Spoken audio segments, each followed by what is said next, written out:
Good afternoon. Sorry, phone already. Anyway, sorry, I mustn't get distracted. This afternoon, we are talking about the 6 main ways or most frequent things that cause marriages and relationships to fail. I don't have a presentation or anything. It's just going to be me talking. But I do have some notes, so I'm just pulling those up in front of me. Okay. Earlier in the week, I was posting about how people pleasers particularly struggle in certain circumstances. They can struggle in relationships in particular because of their nature to put somebody else first. And I pointed out that it was a mistake, because if you put your partner on a pedestal, you are going to end up feeling like your needs are not being met. Just smiling because of the dog wanting fuss. Anyway, so let's get back into it. What else has there been this week? Oh yes, Wednesday, I actually listed on my posts those main reasons, and I wanted to go into more detail in them in this workshop, so that you could ask questions about them. So on Wednesday, the main reasons, or the more common reasons, were one partner doesn't feel valued by the other, and consequently get the second reason that they don't feel that their needs are being met. Then you have one or both partners living in the past. For instance, constantly focusing on how amazing the honeymoon period was and how shit it's been ever since. Yeah, that's not going to help. Also, focusing on like past behaviors of previous partners, that's literally just stacking you up to repeat the problems of the past. There's also when one or both partners become consumed by relationship worries. I'll go more into each one of these in a minute. Next one, they are not on the same page or in agreement with priorities and values within the relationship, such as how the children are going to be disciplined, what faith they're going to be brought up in. This particularly occurs when you have interfaith relationships. Also, it does actually occur in one other situation, and this is something that I've come across myself, not personally, but with a client, is that she is from a Jewish faith and background, and her husband is not. And even though she's not really that bothered about it, her mother is really bothered about how the kids are brought up, and what faith and training that they have. Talking of training, my formal training, the certificates over there that for some reason have become hidden behind my microphone. I don't know what's going on with this. Yeah, there we go. My training is not focused on relationships. So when a client comes to me with particular relationship issues, I have people that I can refer you to if we decide that the underlying reason is something that I can't deal with. I was hoping that a wonderful lady called Christine was going to be able to join us today. She particularly focuses on supporting women in toxic relationships, difficult, real full-on difficult relationships. I mean, she's an angel. She absolutely is. Also, I know other people who, I know, again, another lovely lady, so fun. She specializes in supporting women immediately after divorce, because when you go through that divorce, I've been through divorce. When you go through divorce, there's a period where you don't quite know who you are until you get back into it. But one person that I wanted to give particular credit to for today's workshop is another amazing coach called Stephen Hedger. He is a coach specialist for marriages in crisis, and it's actually him who provided this list. I mean, not what I'm saying about them, but he provided the list. So Oh, yeah, sorry, back to my training. My training is not in relationships. So I do have people to refer you to. I do have people to refer to if there's a problem that I can't handle. So, don't worry, I've got you, whatever way works. But my approach blends my personal life experience, which I could go on about for ages, and the trauma-informed somatics that I've learned to bring a holistic approach to you, the individual, dealing with what could be traumatic responses in your relationship, because these are the things that actually harm your ability to be a good partner. A lot of people come to me and say, oh, my partner this, my partner this, my partner this. Yes, but how are you? How are your behaviors in the relationship? So like I said, these are the 6 significant reasons why marriages fail. The list has come from Stephen Hedger. First one, why don't I feel important to you? Or just a straightforward, I don't feel important to you. Now, extreme people pleasers, which are my people, put all of their needs above others, which can lead to that other person feeling too comfortable or even lazy in the relationship. Also, it leads the people pleaser to feel neglected and resentful, saying things to me like, I do everything, they do nothing. These thoughts and feelings then escalate into actions. They literally turn into actions, and the actions create the result which they are trying to avoid. The fears may seem rational. So sometimes it takes a bit of effort for that person to literally keep it real. Sometimes it can help to share your worries, but I would recommend to share your worries in this thing either with the partner, who is infinitely qualified to talk about himself or herself within the relationship, or a professional. The thing with talking to family and friends is that their curiosity can sometimes become gossip, and their advice is based on their own experience rather than training and a wider experience. For instance, a lady came to me asking a question for my radio show, and she said, oh, I've just split up with someone. I'm really worried about being able to form another relationship, simply because she'd been told by her mother. Oh, we're being joined. Hello, Cindy. Yes, I'm just going to minimize you, darling, because I'm not quite sure what it will do to... Oh, hang on. I want this button, don't I? Wasn't ready for this. Right, I've pinned myself. So therefore, on the recording, I should be bigger. There we go. So I'd got to... lady had asked a question about how to get over being cheated on. But her mum and her older sisters and her friends were all saying, oh, men are all the same, men are all the same. Well, men are not all the same. They're not. So even though those irrational fears can feel like things that you want to share with your family, sometimes it's not a good place to go there. And I want to go on to say that feeling insignificant in a relationship is damaging to the person because of what happens next. In my experience, people who don't feel significant in their relationship go into survival mode, sometimes called stress response, sometimes called self-protection. And it limits their ability to actually make a connection with that person. And by losing that connection, the love fades. You need to keep that connection going. When someone gives their life fully, they need to know that gift is being cherished and looked after. So to be clear, people pleasers make their partner more important than they are. Giving away more of their own self. It's how they get into that corner. Lovely quote. I cannot for the life of me find out where it came from, but it goes like this: if your existence lives within another, then you give them the power to make you homeless. So yeah, that's a good one. So let's go on to the next one.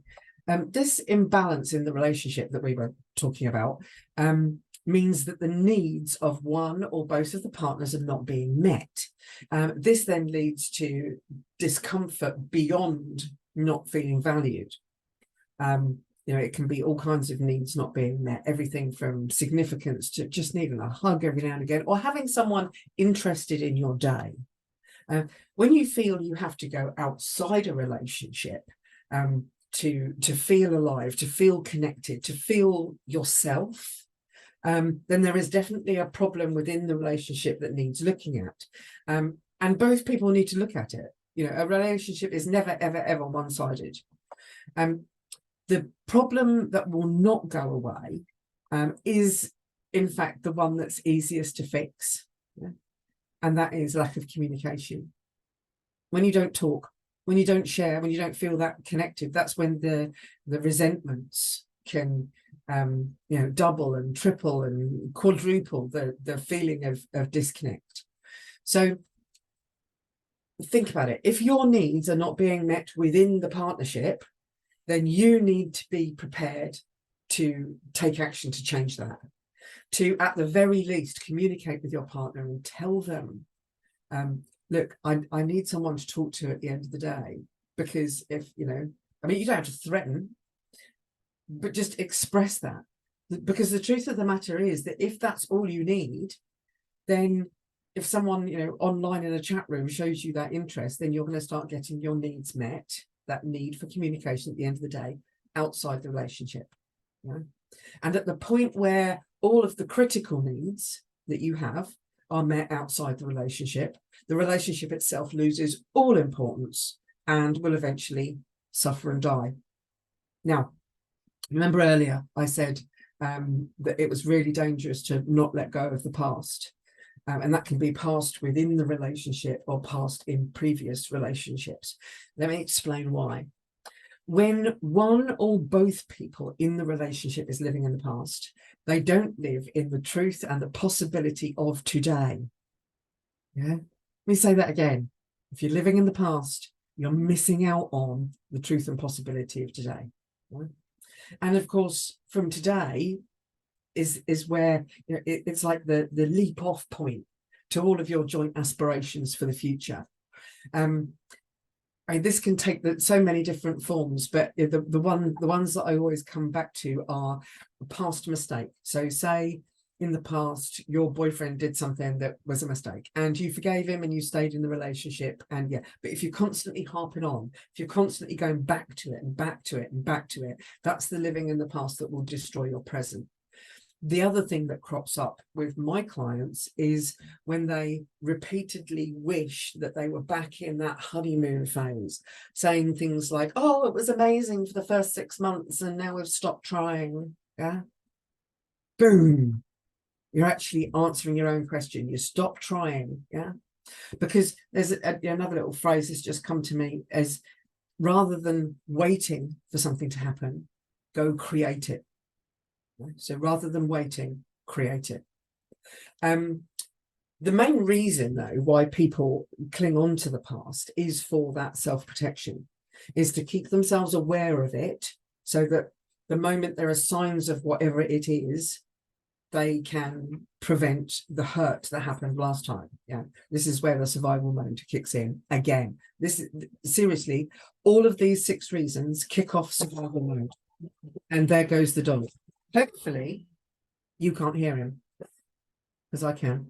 Noisy Herbert. Anyway, so what I'm trying to say is that by staying in the present, you can keep yourself inside your window of tolerance as far as your nervous system is concerned. But just remember, excuse me, just remember that the comfort zone isn't always comfortable. Yeah, just think about that for a second. Buddy, can you shut up, please? Okay. So the point is really that the past is gone. Yeah, the past is gone. Whether it's a good past that you miss or a horrible, scary past that you really don't want to happen again. Yeah, either way, it's gone. If you live in the moment and the joys of the moment, you can, overcome those things. But that memory needs to be understood and cared about, considered, yeah, processed, if you will. Yeah. And sometimes an individual needs help to process especially difficult, traumatic things that they're clinging on to. The process for each individual is going to be widely different and challenging, but it's critical that they actually want to shift past that negative thing.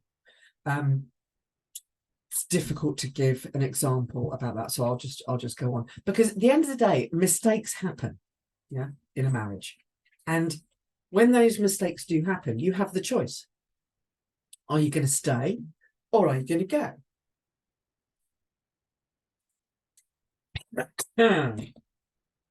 If you choose to stay, but don't move on from the mistake, then you're going to keep pulling that pain into your present. So yeah, the quicker it's addressed, the better. This tickle is really annoying me now. Oh, here's a meh. Time to drink water. Yeah, and then my thing reminds me to drink some water because I'm coughing. Okay, not being on the same page. This is quite an American phrase, but it essentially means being in agreement on the values within a relationship. And if those values are widely different, yeah, or profoundly different, it's going to cause a profound disconnect between the two of you. One thing that my husband and I constantly disagreed on was where we were going to retire to. I wanted to retire to Ireland, assuming my mum had passed, and he wanted to retire to Spain. No, I don't want to go to Spain. So, these things can be little or big. Sometimes you've got time to figure them out, and sometimes you don't. Yeah, but the main things, if you've got a pen and paper, the main things are, I've got these written down for me so I don't forget any. Right, there's 5 things to watch out for.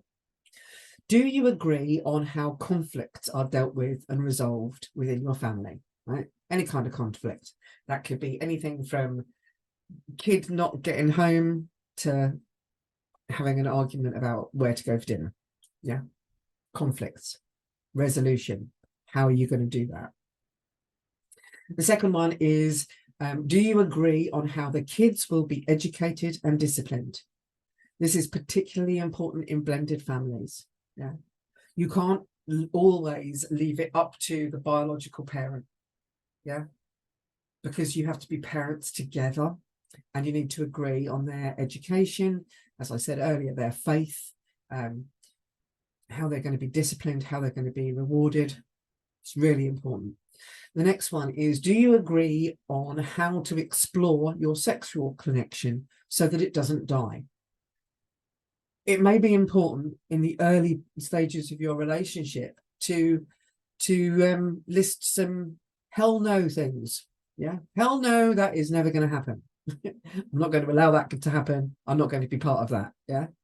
On the other hand, if you've said hell no to something and you change your mind, open conversation. Yeah. So do you agree on how to explore your sexual connection so that it doesn't die?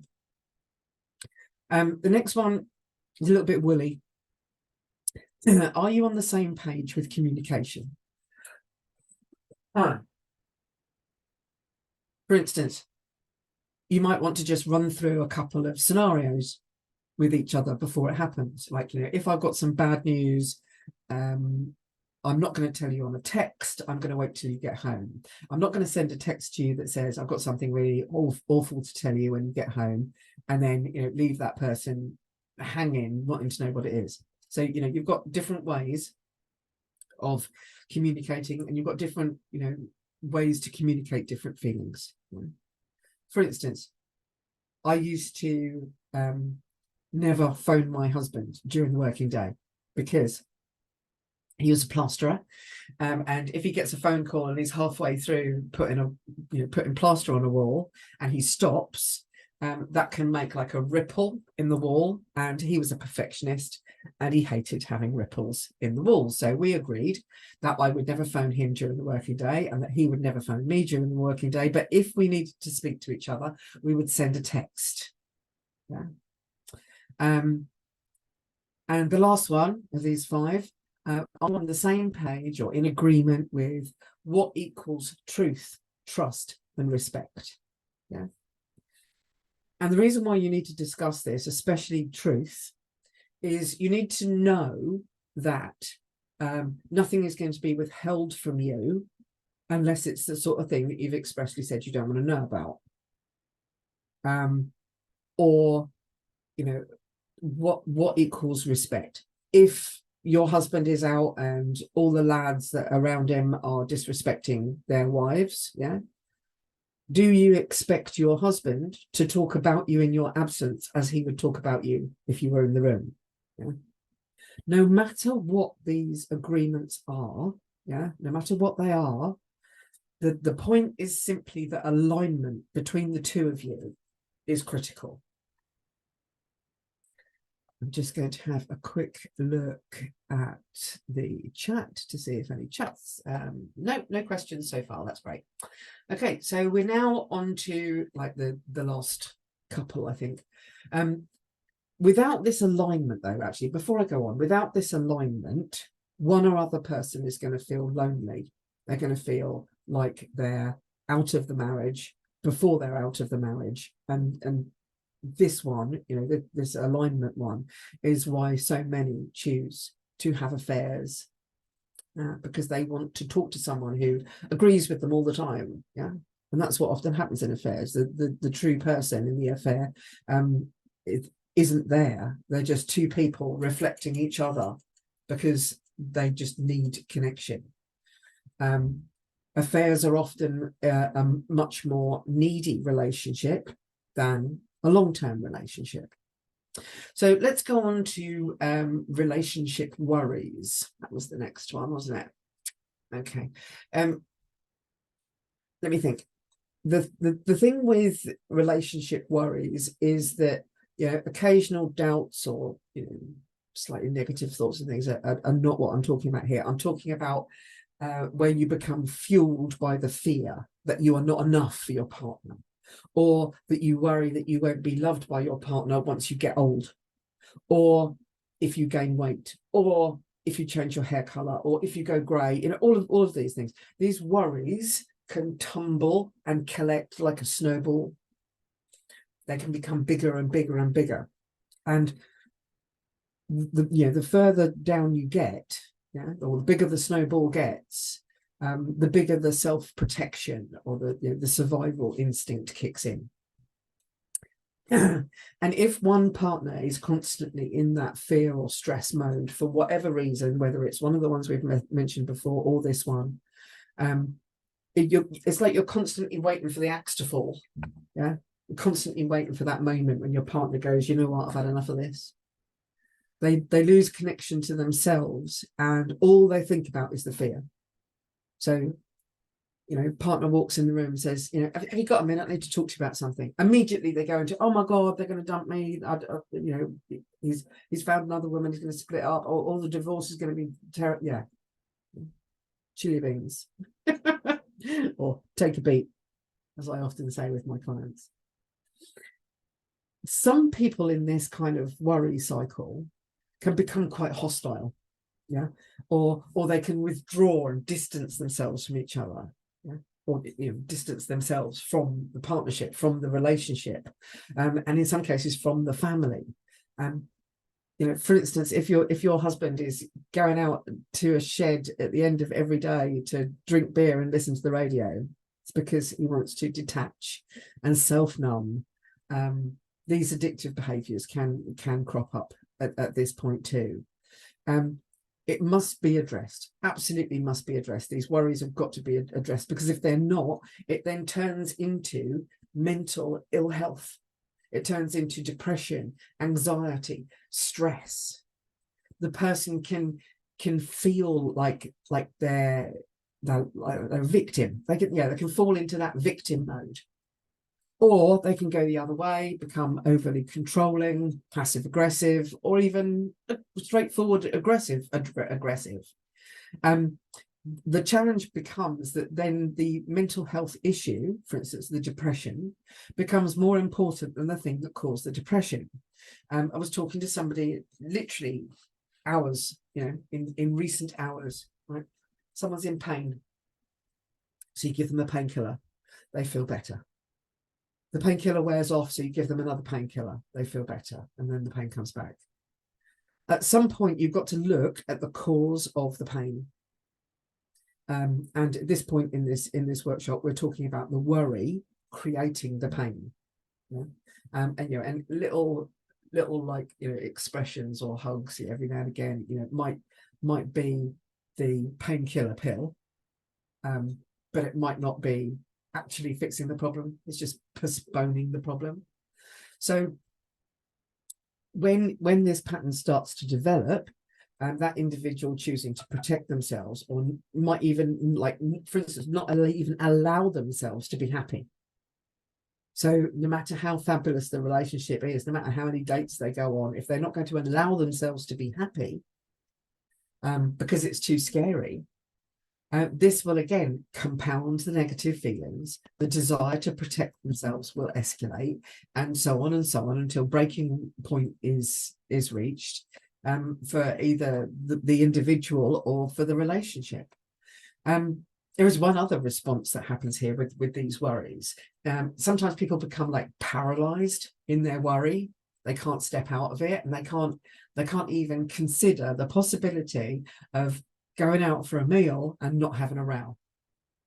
And they're so focused on the fact that they're going to have a row, that as soon as the partner says, "Oh, my meal's a bit spicy. All right, well, I knew we shouldn't have come here." Boom, row.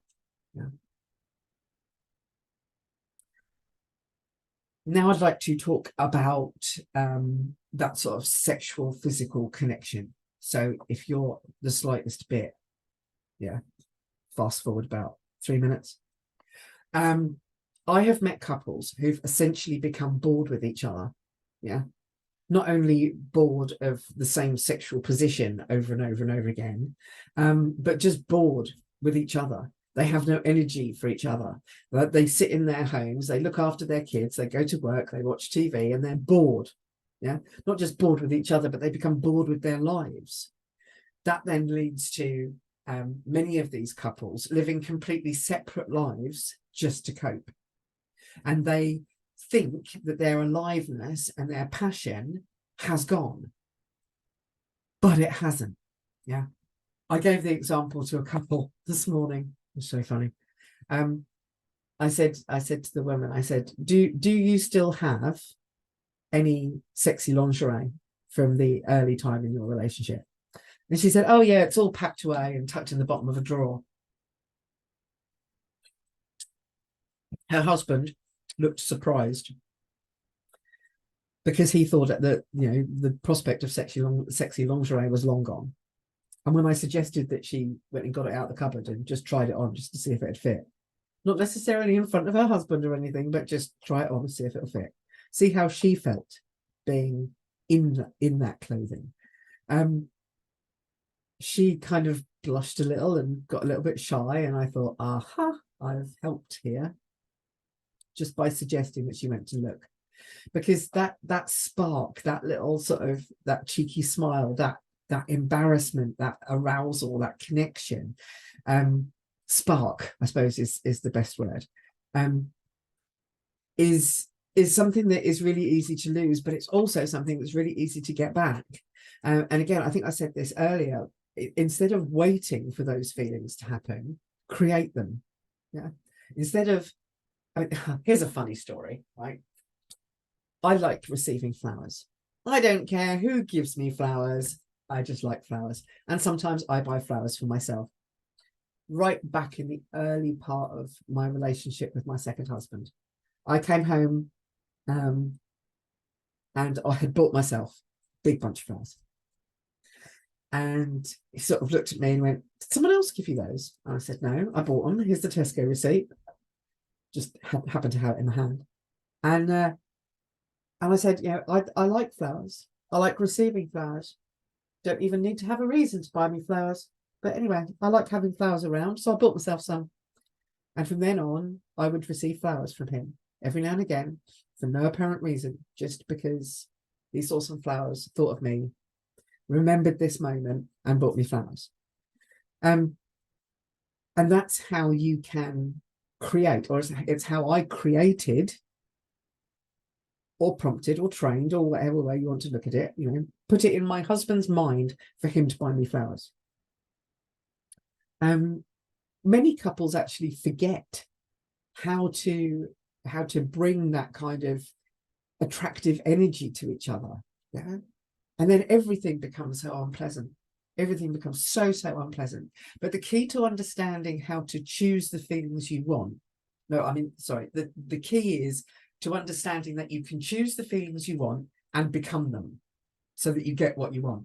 Yeah, remember the flowers? I bought the flowers for me. You know, if you want to, you know, do something risky in a local woodland, yeah, your husband is not even going to think about it. But if you go for a walk and then propose it, you might be surprised how quickly your husband catches on to little ideas you might have to, you know, spice your relationship up. And likewise, if there are any men watching this, yeah,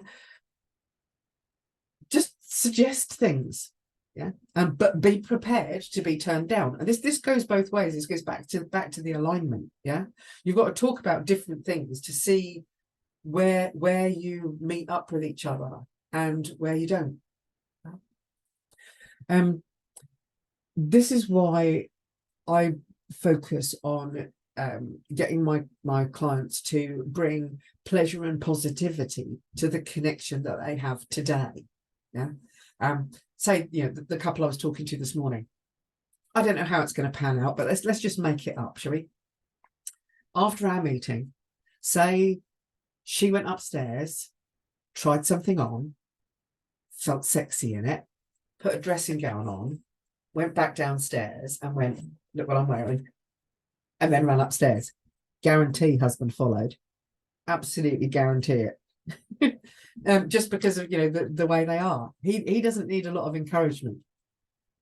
But just every now and again, if she, you know, said, he'd love that.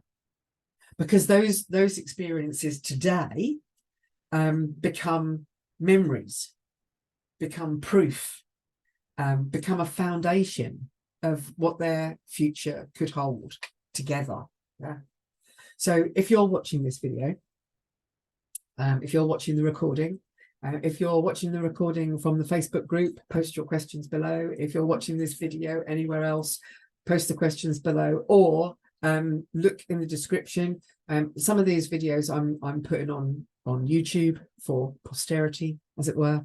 But there'll be a link on how to reach me, or how to reach out into the Facebook group, which is where I spend most of my time, to be honest with you. So here we go. Each day is a gift. Make it count. So I'm going to leave you with that thought. But before I completely disappear, I'm just going to have one last look in the chat. Okay, Cindy's got no questions in the chat, but I know Cindy. I'm sure she will reach out to me later should she have any questions. So it's been lovely spending some time with you this afternoon. This is another mini workshop brought to you by me at Integrated Human UK. I hope you've enjoyed it. And if you've got any questions, or you want to know more about the way I coach, the modalities I use, the somatic coaching, and the breath work and all of that good stuff, like I said, just reach out. I answer every single message, even when it is sent by some spammy weirdo. Yeah. But I get their number very quickly and block them. So I look forward to hearing from you. So bye for now. Bye, everybody.